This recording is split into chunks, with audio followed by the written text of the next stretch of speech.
ನಮಸ್ಕಾರ ಕರ್ನಾಟಕ, ನಮಸ್ಕಾರ ಬೆಂಗಳೂರು, ನಮಸ್ಕಾರ ಯಲಹಂಕ. ನಾನೀಗ ನನ್ನ ಬ್ಯಾಕ್ಗ್ರೌಂಡಲ್ಲಿ ನಿಮಗೆ ಕಳಿಸ್ತಾ ಇರೋದು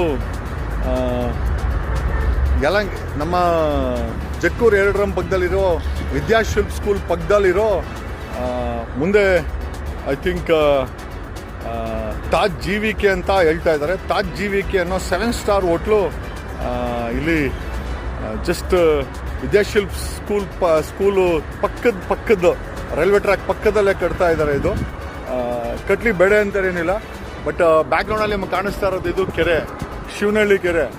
ಶಿವನಹಳ್ಳಿ ಕೆರೆಯಲ್ಲಿ ಅಕ್ರಮವಾಗಿ ಕಂಬಗಳನ್ನು ಹಾಕ್ಕೊಂಡು ಕನಿಷ್ಠ, if I am not wrong, they have invested more than 1000 crores, 1,000 ಕೋಟಿ ಇನ್ವೆಸ್ಟ್ ಮಾಡಿದ್ದಾರೆ ಅಂತ ಮಾಹಿತಿ ಇದೆ. ಈ ಹೋಟೆಲ್ ಸುಮಾರು 7 ಎಕರೆ ಅನಿಸುತ್ತೆ ಈ ಹೋಟೆಲ್ ಜಾಗಕ್ಕೆ.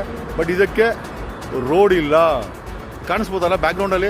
ಮೈನ್ ರೋಡಿಂದ, ಸರ್ವಿಸ್ ರೋಡಿಂದ ಈ ತಾಜ್ ಹೋಟೆಲ್ಗೆ ಕೆರೆನಲ್ಲಿ ಕಂಬಗಳನ್ನ ಹಾಕ್ಕೊಂಡು ನೋಡ್ಬೋದಲ್ಲ, ಕೆರೆಗಳನ್ನ ಕಂಬಳ ಹಾಕ್ಕೊಂಡು ರೋಡನ್ನು ಮಾಡ್ಕೊಂಡು, ಯಾರಪ್ಪಂದು ಕೆರೆ as per the Supreme Court orders, state is a custodian.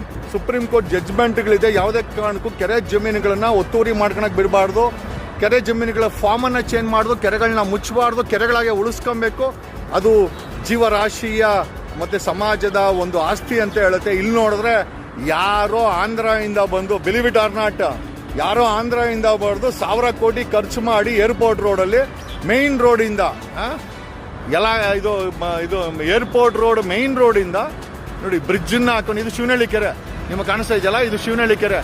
Shivanahalli ಕೆರೆಯಲ್ಲಿ ಕಂಬಗಳನ್ನ ಹಾಕ್ಕೊಂಡು ಈ 1000 ಕೋಟಿ ವೆಚ್ಚ ಮಾಡಿ ಕಟ್ಟುತ್ತಾ ಇರುವಂತ ಈ ಒಂದು ತಾಜ್ GVK ಅಂತ ಹೇಳ್ತಾರೆ. ಕರೆಕ್ಟಾಗಿ ನಂಗೆ ಬ್ರ್ಯಾಂಡ್ ಅಂತ ಗೊತ್ತಿಲ್ಲ, Taj GVK. So we are filing a complaint to CM. ಇನ್ನೊಂದು ವಿಚಿತ್ರ ಏನು ಅಂತಂದ್ರೆ, 2017ರಲ್ಲಿ ಮುಖ್ಯಮಂತ್ರಿ ಸಿದ್ದರಾಮಯ್ಯನವರು CM ಆಗಿದ್ದಾಗ ಈ ಒಂದು ಕೆರೆನಲ್ಲಿ ಕಂಬ ಹಾಕೋಣಕ್ಕೆ BDAಗೆ ಅವರೇ ಪರ್ಮಿಷನ್ ಕೊಡಿ ಅಂತ ಆದೇಶ ಮಾಡಿದಾರಂತೆ. ಮಿಸ್ಟರ್ CM ಸಿದ್ದರಾಮಯ್ಯನವರೇ, ನೋಡ್ರಿ, ನೀವುಗಳು ನಿಮ್ಮ ಶಿಷ್ಯಂದ್ರಿಗೋ ಅಥವಾ ನಿಮ್ಮ ಮಿನಿಸ್ಟ್ರುಗಳಿಗೋ ಹೆಲ್ಪ್ ಮಾಡಕ್ಕೆ ಹೋಗಿ ಬೆಂಗಳೂರಲ್ಲಿ 1250 ಕೆಂಪೇಗೌಡರು ಬಿಟ್ಟು ಹೋದಂಥ ಕೆರೆಗಳನ್ನ ನುಂಗೈದಾಯ್ತು. ಈಗ ಪ್ರೈವೇಟ್ ಹೋಟೆಲ್ ಅವರು ಯಲಹಂಕದಲ್ಲಿ ವಿದ್ಯಾಶಿಲ್ಪ ಸ್ಕೂಲ್ ಪಕ್ಕದಲ್ಲಿ, ದಯಾನಂದ್ ಪೈದು ವಿದ್ಯಾಶಿಲ್ಪ ಸ್ಕೂಲ್ ಇದೆಯಲ್ಲ, ಅದರ ಪಕ್ಕದ ಪ್ರಾಪರ್ಟಿನೇ ಇದು. ಮೈನ್ ರೋಡಿಂದ ಈ ರೀತಿ ಕಂಬ ಹಾಕ್ಕೊಂಡು, ಅಲ್ರಿ 1000 ಕೋಟಿ ಯಾವುದೋ ಎಲ್ಲಿಂದನೋ ಬಂದು, ಆಂಧ್ರದಿಂದ ಬಂದು 1000 ಕೋಟಿ ರೂಪಾಯಿ ಹೋಟ್ಲನ್ನ, ಈ ಹೋಟೆಲ್ಗೆ ರೋಡ್ ಇಲ್ಲ, ಈ ರೋಡನ್ನು ಕೆರೆಯಲ್ಲಿ ಕಂಬ ಹಾಕೊಂಡು ಮಾಡ್ಕೊಳಕ್ಕೆ ಪರ್ಮಿಷನ್ ಕೊಟ್ಟಕ್ಕೆ ಆದೇಶ ಮಾಡಿ ಹೋಗ್ತಾ ಇದೆ. ಆಲ್ರೆಡಿ ಒಂದು 70%